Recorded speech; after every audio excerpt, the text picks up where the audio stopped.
Welcome to Future Epoch, where we learn more about our world. For 30 years, Intel was the most important technology company in the world. Not the flashiest, not the most beloved, but the most essential. Every personal computer that powered the internet age, every server that stored the world's data, every laptop that changed how people worked ran on Intel silicon. The company's advertising slogan, Intel Inside, was not just marketing. It was simply true. Then came artificial intelligence. And in the space of just a few years, Intel went from the center of the technology industry to watching from the sidelines as a rival it had once dismissed turned into the most valuable semiconductor company in history. This is the story of how one of Silicon Valley's greatest institutions lost the most important race of the 21st century.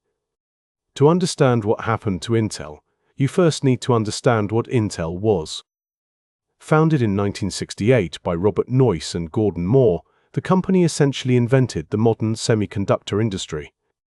Moore's law, the observation that the number of transistors on a chip would roughly double every 2 years, was not just a prediction. For Intel, it was a business strategy. Build faster chips, build smaller chips, build better chips, and the world will keep buying them. By the 1990s, Intel had an almost unassailable position. It supplied the processors that ran Microsoft Windows, and the alliance between the two companies was so powerful that competitors nicknamed it Wintel. Intel's microprocessors generated margins most industries could only dream of, and those margins funded the world's most advanced chip manufacturing facilities, known as fabs. At its peak, Intel was worth over $250 billion and employed more than 100,000 people worldwide. It was, by any measure, a titan. The seeds of Intel's decline were planted long before anyone was talking about artificial intelligence. The first warning came from mobile. When Apple launched the iPhone in 2007, it used a chip based on ARM architecture, a design philosophy that prioritized energy efficiency over raw speed. Intel's chips were powerful, but they burned too much power for a pocket-sized device. Intel attempted to enter the mobile market, but failed to build products competitive with ARM-based designs, and by 2014, then CEO Brian Krzanich acknowledged the scale of the failure publicly. The smartphone became the dominant computing platform of the next decade, and Intel was almost entirely absent from it. Meanwhile, something was happening in the graphics card industry that almost nobody in Intel's boardroom took seriously. In 2006, a company called NVIDIA released a programming platform called CUDA, which allowed developers to use graphics processing units, GPUs, for general-purpose computation. GPUs had thousands of small parallel processing cores, unlike Intel CPUs, which had just a handful of powerful sequential ones. For certain workloads, particularly scientific simulations and matrix mathematics, GPUs were dramatically faster. Researchers in machine learning noticed. By the early 2010s, academics at universities like Toronto and Stanford were training neural networks on NVIDIA GPUs and achieving results that had seemed impossible just years before. In 2012, a deep learning model called AlexNet, trained entirely on NVIDIA hardware, won an image recognition competition by a margin that shook the entire field. The AI era had quietly begun, and its engine was made by NVIDIA. Intel had the opportunity to respond. Instead, it doubled down on what it knew. The company invested heavily in its next generation of CPU manufacturing processes, betting that faster conventional chips would remain the industry's foundation. When Intel did move into adjacent markets, it spent billions on acquisitions that never quite delivered, paying $15.8 billion for the programmable chipmaker Altera in 2015, and acquiring the autonomous driving technology company Mobileye for $15.3 billion in 2017. The central conflict in Intel's story is not simply a missed product. It is a missed ecosystem. NVIDIA did not win the AI race because its hardware was faster, although it was. NVIDIA won because CUDA became the programming layer that every AI researcher and engineer learned to use.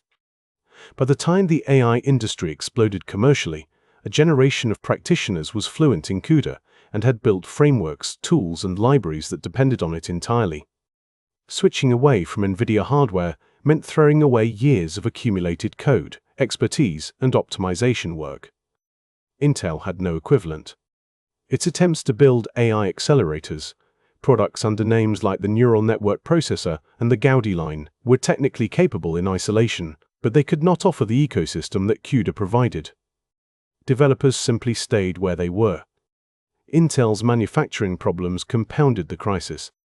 For most of its history, Intel's greatest competitive advantage was that it both designed and manufactured its own chips. This vertical integration allowed it to push the boundaries of what was physically possible in silicon. But through the mid-2010s, Intel began to fall behind its manufacturing targets. The transition to its 10-nanometer process ran years behind schedule, while rivals, measured in equivalent terms, were already working at 7-nanometer geometries and below. Meanwhile, TSMC in Taiwan was advancing steadily, and NVIDIA was fabbing its most powerful chips there. When AMD, Intel's long-standing CPU rival, switched to TSMC manufacturing in the late 2010s, it rapidly closed the performance gap with Intel for the first time in over a decade. Intel's manufacturing advantage, the bedrock of its entire strategy, had effectively evaporated. Then came November 2022 and the launch of ChatGPT. Within weeks, every technology company on the planet was scrambling to purchase NVIDIA's H100 GPU, the chip purpose, built for large language model training. Demand so outstripped supply that the H100 became, in some markets, harder to obtain than commercial aircraft. Intel had no equivalent product in volume production. NVIDIA's revenue from data center GPUs rose from roughly $3 billion in fiscal year 2023 to over $40 billion in fiscal year 2024. NVIDIA's market capitalization crossed $1 trillion in 2023, then $2 trillion, then $3 trillion. Intel's stock, over the same period, fell to levels not seen since the early 2000s. The consequences for Intel were severe and swift. In 2024, the company announced it would cut more than 15,000 jobs, roughly 15% of its global workforce. It suspended its quarterly dividend for the first time in decades. It scaled back the ambitions of its foundry expansion program. In December 2024, Pat Gelsinger, the CEO who had returned to Intel 3 years earlier promising a manufacturing renaissance under a strategy he called IDM 2.0, departed the company abruptly. The human cost of these cuts fell on engineers, researchers, and support workers who had given careers to the company. Communities in Oregon, Arizona, and Ireland, where Intel operates major facilities, felt the effects directly. For the broader technology industry, Intel's difficulties raised uncomfortable questions about supply chain resilience, the concentration of advanced chip manufacturing in a single region, and whether any Western company could realistically challenge NVIDIA's ecosystem advantage in the near term. The deeper lesson from Intel's story is not that it missed a product cycle. It is that technological dominance does not transfer automatically from one era to the next. Intel's strengths in the PC era, its manufacturing scale, its CPU architecture, its relationships with enterprise customers, gave it no automatic advantage when the computing paradigm shifted toward parallel processing and machine learning. Hubris played a role. For much of the 2010s, Intel's leadership treated GPU computing as a niche concern rather than the foundation of an entirely new industry.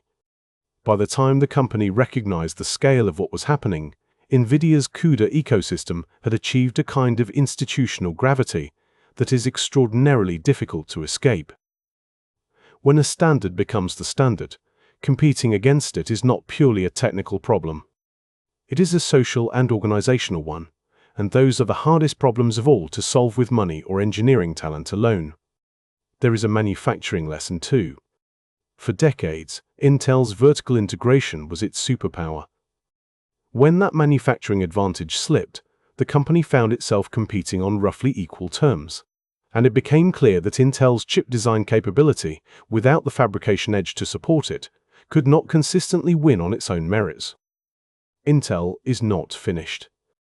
The company still generates tens of billions of dollars in revenue each year, retains significant government support under the United States CHIPS Act, and continues to develop its Gaudi AI accelerator line. The semiconductor industry has proved more than once that companies